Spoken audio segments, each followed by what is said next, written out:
Hello student, this is Anupam Gambhir. You are watching Anupam English classes.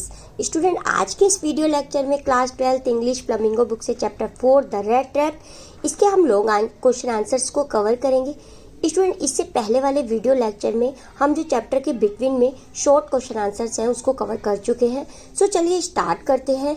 NCERT solution question number 1, how does the peddler interpret the acts of kindness and hospitality shown by the crofter, the iron master and his daughter।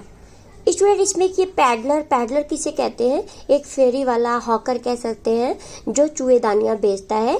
इसीलिए chapter का नाम भी red trap है।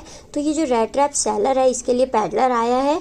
तो ये जो red trap seller होता है, ये क्रॉफ्टर किसे कहते हैं? जो किसान होते हैं, फार्मर होते हैं, छोटे मोटे फार्मिंग करते हैं, उसे कहते हैं। तो ये जो क्रॉफ्टर और आयरन मास्टर, वो जो आयरन मिल का मालिक होता है, और उसके जो डॉटर होती है, उन सभी के द्वारा दिखाए गए काइंडनेस और हॉस्पिटैलिटी, जो उसका स्वागत सत्कार वो लोग करते हैं, तो उसको किस प्रकार से वो स्वीकार करता है। The peddler betrayed the crofter and stole his 30 kronor. जो पैडलर होता है, फेरी वाला, वो क्रॉफ्टर उसको शेल्टर देता है, रात को रुकने की जगह देता है, उसके लिए डिनर प्रिपेयर करता है, उसके साथ कार्ड्स गेम भी खेलता है। लेकिन ये जो पैडलर होता है, ये क्या करता है? उसको धोखा देकर, बिट्रेड यानी कि उसको धोखा देकर उसके 30 क्रोनर रुपीज़ को चुरा लेता है। He wanted to get some kronor from the iron master. अब वो जो आयरन मिल के मालिक होते हैं, वहाँ भी ये शेल्टर प्राप्त करता है और उसको मिल भी जाती है। और उसके बाद वो सोचता है और लालच दिखाता है, वो सोचता है कि ये जो आयरन फैक्ट्री के मालिक हैं, ये मुझे शायद और पैसे दे देंगे, तो उनके भी लालच में आ जाता है। He was moved by the kindness and hospitality of Adla।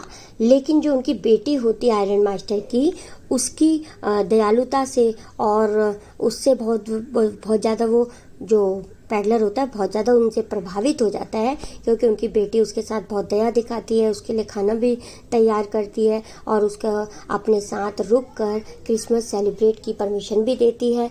So he gifted 30 kroner to return it to the old man and wrote a letter with gratitude. तो इसलिए जब वो इतनी दयालुता दिखाती है आयरन मास्टर की बेटी एडला, तो वो क्या करता है? जो 30 क्रोनर रुपीज़ उसने चुराए हुए होते हैं ओल्ड क्रॉफ्टर के, वो भी रिटर्न करके जाता है जाते समय इनके घर से। और उसके बाद और एक लेटर भी छोड़ के जाता है, एक गिफ्ट भी छोड़ के जाता है एडला के लिए, और एक लेटर भी छोड़ के जाता है एज अ ग्रेटिट्यूड, यानी कि आभार के रूप में।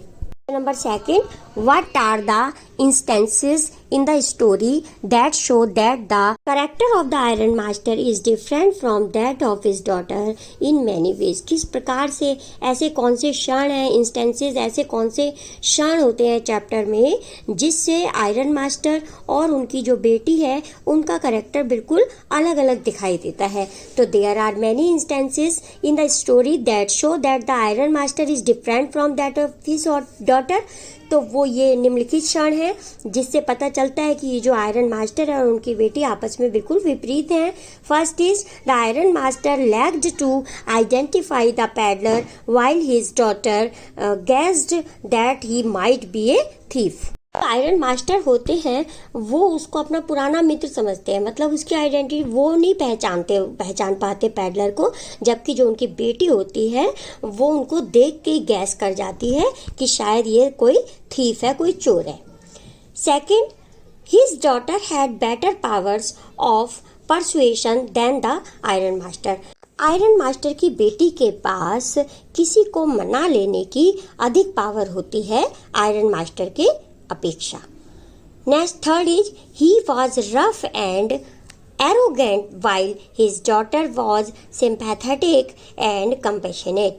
जो आयरन मास्टर होते हैं वो बहुत ही रफ एंड एरोगेंट, मतलब बहुत ही कठोर और घमंडी होते हैं, जबकि जो उनकी पुत्री होती है वो बहुत ही सिंपैथेटिक यानी कि सहानुभूतिपूर्ण होती है, एंड कंपैशनेट यानी कि करुणा से भरी हुई होती है। Now we come on question number 3। The story has many instances of accepted reactions from the characters of others' behavior। Pick out instances of these surprises।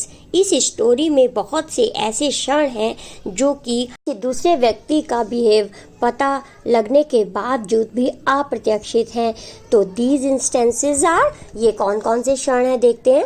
First is the crofter welcome the peddler warmly without being familiar with him. जो crofter होता है यानी कि जो छोटा किसान होता है वो पैडलर का, ये फेरी वाले का बहुत ही अपना गर्म जोशी से उसका स्वागत करता है। Now second is the master black Smith and other workers were indifferent when the peddler asked for shelter. जो ब्लैक स्मिथ होता है यानी कि जो उस फैक्ट्री में काम कर रहा होता है एक पर्सन, क्योंकि जब ये पैडलर शरण प्राप्त करने के लिए आता है तो वो एक ब्लैक स्मिथ उसमें काम कर रहा होता है, वो बिल्कुल भी इस पे ध्यान नहीं देता, इग्नोर कर देता है। ये जानते हुए भी कि ये एक शरणार्थी है, बिल्कुल उसको इग्नोर कर देते हैं वे दोनों। Now third point is the peddler was surprised when the iron master addressed him as Nils Olof. तो ये जो पैडलर होता है बहुत ज़्यादा सरप्राइज हो जाता है जब ये आयरन फैक्ट्री के जो मालिक होते हैं वो उसको अपना पुराना मित्र समझते हुए उसको एड्रेस क्या कह के करते हैं, निल्स ओलोफ कह के उसको एड्रेस करते हैं। Now fourth point is the peddler didn't look back at the person that had sheltered him when he was going with Edla. ये जो पैडलर होता है जब एडला उनको लेने के लिए आती है आयरन मास्टर की बेटी, तो उसके साथ चले जाते हैं और बिल्कुल भी ध्यान नहीं देते किसकी तरफ, वो जो ब्लैक स्मिथ होता है और उसके साथी होते हैं आयरन फैक्ट्री में काम कर रहे होते हैं, उनको बिल्कुल इग्नोर कर देता है। Fourth question is what made the peddler finally change his veg. अपने वेज को किस प्रकार से फाइनली जो पैडलर होता है अपना, क्योंकि वो चोर होता है, भीख मांगने का काम करता है, तो वो अपने आप को किस रूप में बदल लेता है, तो क्यों बदल लेता है, क्या कारण होता है जो वो अपने आप को चेंज कर लेता है। लास्ट में the sympathy, compassion, kindness and friendly nature of Edla forced him to change his way of thievery. जो आयरन मास्टर की बेटी होती है एडला, वो उनके साथ बहुत ही सिंपैथी यानी कि सहानुभूति दिखाती है, कंपैशन करुणा दिखाती है, काइंडनेस उनके साथ दयालु और फ्रेंडली बिहेव करती है, जिसकी वजह से वो चोर होते हुए भी अपने आप को चेंज कर लेता है, क्योंकि थीवरी वो चोरी करके लाया होता है ओल्ड क्राफ्टर की। She treated him with respect and dignity even after knowing that he was not what his father had thought. Edla को पता चल जाता है कि वो जो उसके पापा ने सोचा था वैसा बिल्कुल भी नहीं है, अर्थात वो उनके फ्रेंड नहीं है, तब भी वो उनके साथ कैसा बिहेव करती है, बहुत ही उनकी रिस्पेक्ट सम्मान करती है और डिग्निटी उनकी गरिमा को बढ़ाती है। तो यही कुछ वजह होती है जिसकी वजह से ये जो पैडलर होता है अपने आप को चेंज कर लेता है। Now question number 5 is how does the metaphor of rat trap serve to highlight the human predicament। जो मेटाफर किसे कहते हैं स्टूडेंट, मेटाफर वो पोएटिक डिवाइस होती है जिसमें कंपैरिजन किया जाता है लेकिन लाइक सो एज का यूज़ नहीं होता। तो ये जो रैट ट्रैप है इसका कंपैरिजन किसके साथ किया गया, इस वर्ल्ड के साथ किया गया, यानी कि ये जो हमारा संसार है वो एक चूहेदानी की तरह है, ऐसा कहना होता है पैडलर का। तो ये किस प्रकार से उल्लेखित करता है मेटाफर को, मानवीय दुर्दशा या त्रासदी का दिखाता है, किस प्रकार से मेटाफर है रैट ट्रैप में जो कि मानवीय दुर्दशा को उल्लेखित करता है। तो answer is the rat trap is used as a metaphor for the world in the story. Student starting में द के बाद यहाँ रैट ट्रैप मिसप्रिंट है, आप प्लीज रैट ट्रैप लिख लीजिए। तो रैट ट्रैप का प्रयोग मेटाफर के रूप में स्टोरी में वर्ल्ड इसलिए कहा गया है, रैट ट्रैप का कंपैरिजन वर्ड के साथ किया गया है। क्यों किया गया है? A rat trap offers bait to attract a rat, कि जिस प्रकार एक चूहेदानी चूहे को कोई बेट यानी कि कुछ भी चारा, जैसे हम कह सकते हैं, बेट मीन्स जैसे हम उसमें मीट का टुकड़ा या कोई रोटी का टुकड़ा रख देते हैं जिससे वो अट्रैक्ट होता है चूहा और रैट ट्रैप के अंदर आता है, and closed in on it when the rat is tempted to eat the bait। और जैसे ही वो बेट को वो जो चारा रखा होता है कुछ थोड़ा बहुत चूहेदानी के अंदर उसको खाने की कोशिश करता है और अपने आप को खुद ही चूहेदानी के अंदर बंद कर लेता है।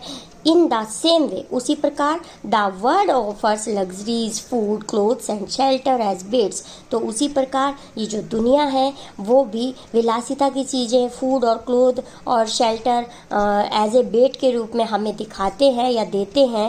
And when anyone tempts to touch the baits, और जब कोई भी व्यक्ति उसको टच भी करने की कोशिश करता है उस बेड्स को, he is cot in the danger share of the world, तो वो इस संसार के डेंजर ट्रैप में फंस जाता है। The peddler was trapped in 30 क्रॉनर, जो पैडलर था वो 30 क्रॉनर की वजह से, क्योंकि उसने चोरी की। अब ये 30 क्रॉनर नहीं चुराए होते तो अपना हाईवे से जाता, कोई दिक्कत नहीं थी उसको, ना उसको डर होता कि कोई मुझे पकड़ लेगा या देख लेगा। अब चूंकि उसने चोरी की थी तो इसीलिए वो जंगल का रास्ता अपनाता है और करते करते वो एक जाल में आके अपने आप को फंसा लेता है। But at last kindness and sympathy saved him from the trap of the world. अब क्रॉनर की वजह से, 30 क्रॉनर की वजह से तो वो इस संसार में ट्रैप हो जाता है, लेकिन जो एडला होती है आयरन मास्टर की बेटी, उसकी सहानुभूति और उसकी दयालुता को देखते हुए वो इस संसार के जाल में आने से बच जाता है। Now we come on question number 6. The peddler comes out as a person with a subtle sense of humor. जो पैडलर होता है फेरी वाला, तो वो इस स्टोरी में मजाकिया, ह्यूमर मतलब मजाकिया के रूप में, सब्टल यानी कि चित्रित किया गया है। How does this serve in lightening the seriousness of the theme of the story and also endear him to us. किस प्रकार से स्टोरी में उसने इस सीरियसनेस यानी कि इस गंभीरता को हल्का किया है, एंड ऑल्सो एंडियर, और उसे हम सब का एंडियर मतलब चहीता भी बनाया है।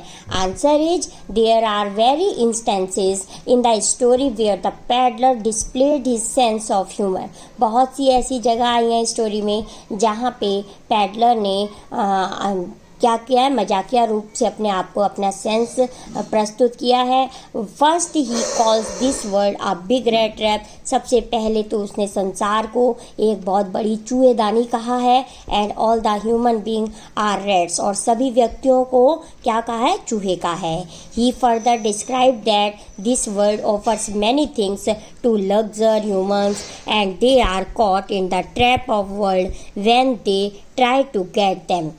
तो इन सब संसार को तो उसने चूहेदानी कहा है, हमें चूहे कहा है, और ये संसार में जितनी भी चीज़ें होती हैं ह्यूमंस को लग्जरी देती हैं, और तो उन सारी चीज़ों को संसार का उसने एक जाल बताया, संसार को एक जाल बताया, इन सभी चीज़ों को एक जाल की तरह बताया है, जैसे चूहेदानी का जाल होता है कि वो अपनी तरफ हमें अट्रैक्ट करती हैं और एक दिन हमें अपने जाल में फंसा लेती हैं। He also wants the iron master to be caught in the trap, iron master को भी चेतावनी देता है कि तुम भी एक दिन इसी ट्रैप में, जाल में फंस जाओगे। When his identity is disclose, और तब तुम्हारी जो वास्तविकता है वो डिस्क्लोज हो जाएगी। स्टूडेंट वो आयरन मास्टर को भी समझाने की कोशिश करता है कि जितना तुम, इतनी तुम्हारी आइडेंटिटी है, पहचान है, इतने तुम रईस हो, लेकिन एक दिन तुम भी इसी दुनिया के जाल में फंस जाओगे। इसी के साथ स्टूडेंट ये वीडियो लेक्चर कंप्लीट करते हैं। I hope this video lecture is very helpful to you. If yes, please like this video, share this video and also comment on this video, subscribe my channel for more videos. Thank you so much for watching. मिलते हैं next video lecture में, तब तक के लिए bye.